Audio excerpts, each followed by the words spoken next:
Thank you for tuning in to the Street Writer Podcast. My name is Noah, aka Big Mex, and we were looking at the abridged history of the brawling games. So when we last left off, we were talking about how sprite-based games were starting to be less and less in the arcades and home consoles, and the polygons, the 3D games, were starting to pick up. So that's what we're going to start talking about on today's episode.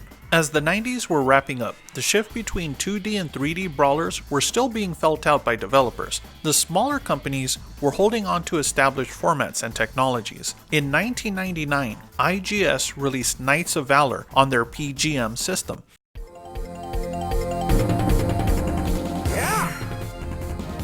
As with their previous brawler, Oriental Legend, this one was set in Asian culture. The characters were based on historic figures from ancient dynasties rather than mythological characters. The stylization, animation, and art direction was improved over their previous title. The game looked more like a Capcom CPS2 title than one from an indie studio. As with their previous game, the locations were richly themed. The sites they used, the designs, helped break up the monotony of the brawler. Players fought through castles, forests, and even naval blockades with their band of warriors. It was great to go through battlements and soldiers from a certain period in history rather than through another urban location and a group of thugs.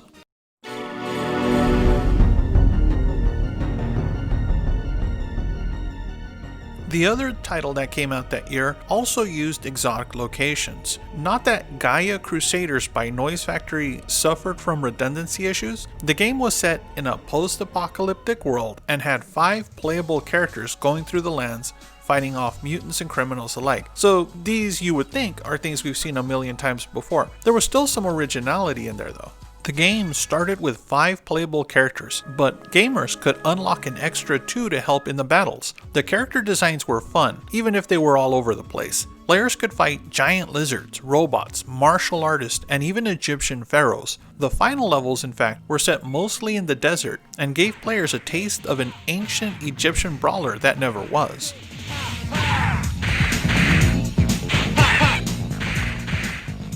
What was interesting by this point in the market was that the independent publishers were staying true to the sprite-based roots of the genre. The major publishers were moving wholesale into 3D. While not technically a brawler and not technically a fighting game, Power Stone by Capcom combined elements of both genres.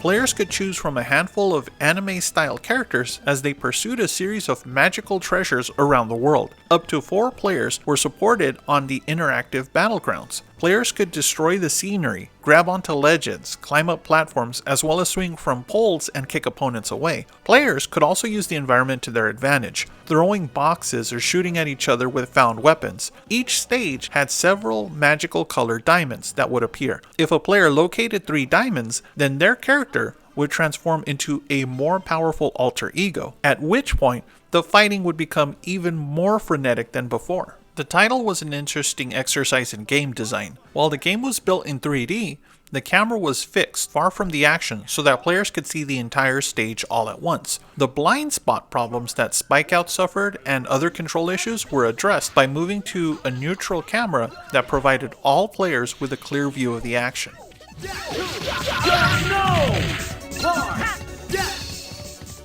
The game was important to the industry as well as players for how it redefined what it meant to play a fighting game or a brawler. There could be a fun and frenetic 3D fighting experience if the level confined the action to a specific area. The sequel would refine this concept and incorporate evolving stages. Rather than have the players run from area to area, the camera and the environmental triggers force players to change the location of their fighting. This could be a burning building, forcing players to climb onto higher platforms, or a ship getting blown apart by pirates and forcing players to jump to a new ship, all while players would be expected to continue fighting each other and looking for the elusive Power Stones. By this point, the brawler was showing its age, and new types of gameplay, like those Capcom provided, were a welcome sight. However, this innovation was short-lived. Just a year later, in 2000, 2 new entries into the genre would try to incorporate new designs as well, but failed to grab hold of audiences.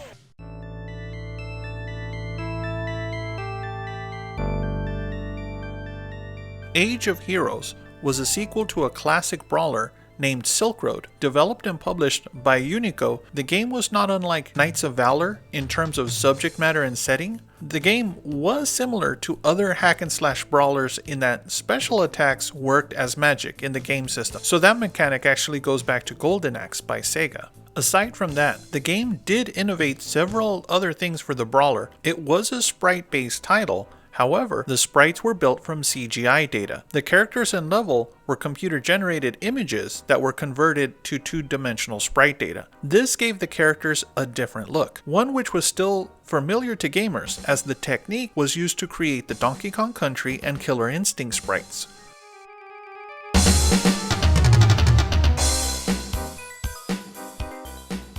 While faster to create, animate, and adjust, sprites based on CGI models lacked the stylization, the aesthetic, and fluidity that hand animation provided. The industry would continue to shift away from using traditional animation techniques.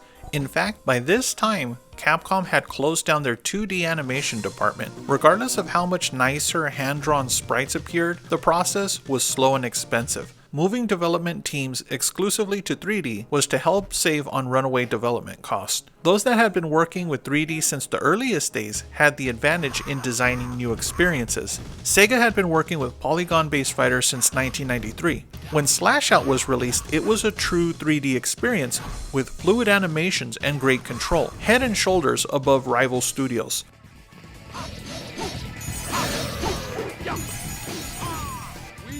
Slash Out was designed as a 3D sword combat game, a Spike Out in a fantasy world. The game played very much like Spike Out, with players having to ward off monsters and warriors instead of Yakuza and then being prompted by the computer to move from location to location. There were diverse characters, each with their own weapon, and an intuitive combo fighting system, not unlike the rival Namco's Soul Blade series.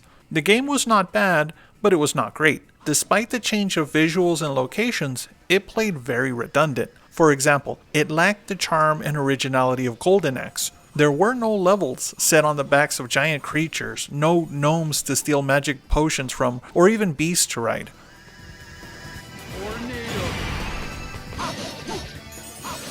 The advent of 3D technology gave players a new level of immersion and visual flair, but these early 3D titles often lacked the elements that made previous 2D games memorable. Moving to 3D meant that the industry would have to start all over again and figure out how to make a good brawling experience. The studios would have to invent something that took advantage of the next generation of graphics and create the next generation of gameplay to go along with it. That would be the challenge for most of the entertainment industry, from movies to animation. Having animated features and television shows use CGI instead of traditional animation did not mean the project would be a hit. For every one Pixar, there seemed to be a dozen independent studios that came and went. It took the better part of a decade for Hollywood and the game industry to figure out what audiences were hoping to experience.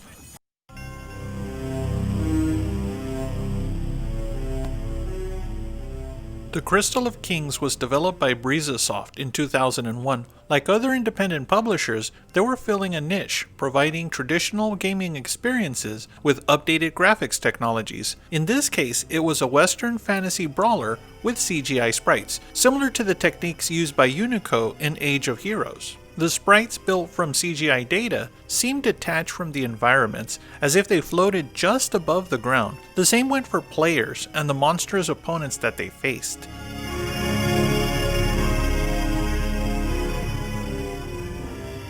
The Crystal of Kings, like many arcade games from the early part of the decade, was lackluster. It was an example of an indie studio filling a void in a genre that used to dominate the arcade scene, but whose founders had left for different markets.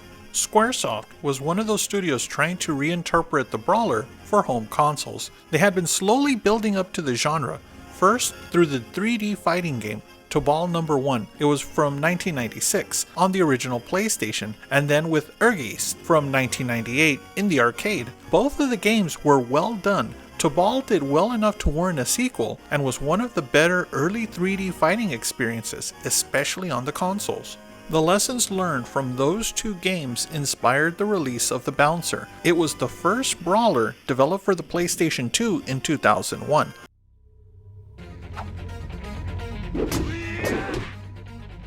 The game was set in 3D, with the visual style familiar to longtime fans of the Final Fantasy publisher. On top of being a brawler, the game also touted a versus mode in addition to having a Final Fantasy style plot. The balancer failed to grab any critical or commercial success. It lacked the control and nuances of earlier console hits, including River City Ransom and Streets of Rage. It didn't have the memorable designs of Akira aka Dr. Slump Toriyama, the artist behind Tobal, nor the hard-hitting designs from a studio like Capcom. The main characters were simply too pretty to be believable as tough guys. At this point, Sega had been steadily improving the nuances in their arcade brawler and tried to make the experience more accessible. They released a third title in the Spike Out series called Spikers Battle in 2001.